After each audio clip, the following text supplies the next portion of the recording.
একটা বিশেষ অনুরোধ আমাদের থেকে যারা 4G সিম সাপোর্টেড সোলার ক্যামেরাগুলো নিচ্ছেন, আউটডোর ক্যামেরা, ওয়াটারপ্রুফ ক্যামেরাগুলো নিচ্ছেন, তাদের জন্য একটা বিশেষ অনুরোধ। এই সোলার প্যানেলটি যেই সাথে থাকে, সোলার প্যানেলটি চেষ্টা করবেন ক্যামেরার উপরে দিতে, ঠিক ক্যামেরার উপরে সেট করতে। এভাবে কার্ভ করে দিবেন যাতে সূর্যের আলোটা কোনাকুনি বক্রাকারে পড়ে, এবং যদি বৃষ্টি হয় তাহলে বৃষ্টির পানিটা যেন একটু হলেও সেভ করে। এভাবে আপনি যদি দেন ক্যামেরার উপরে সোলার প্যানেলটা, তাহলে ভালো।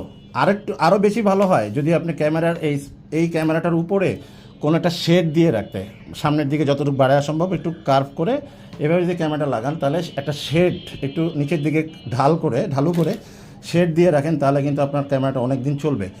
ওয়াটারপ্রুফ ক্যামেরা এগুলো। তারপরও ভাই একটু যদি সচেতন না হন তাহলে তো হবে না। আমরা নতুন টিভি কিনলে বা ওয়াশিং মেশিন কিনলে সব কিছু মানে এসি কিনলে এখন এসিরও কভার পাওয়া যায়, ডাস্ট কভার পাওয়া যায়। তো এগুলো কেন করি? একটা টিভি কিনলে টিভির উপরে একটা কাপড় দিয়ে রাখি যত্ন করার জন্য, ভালো থাকার জন্য, তাই না? তো এই ক্যামেরাগুলোও এরকমই। আপনার ওয়াটারপ্রুফ ক্যামেরা, তাই বলে এটাকে একবারে বৃষ্টির মধ্যে গোসল করতে দিয়েন না, একটু সেফলি রাখার চেষ্টা করবেন, তাহলে আপনার ক্যামেরাটা ভালো থাকবে।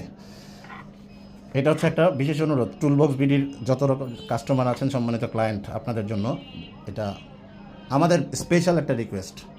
ক্যামেরাটাকে যত্ন করার জন্য উপরে একটা শেল্টার দিয়ে দিন।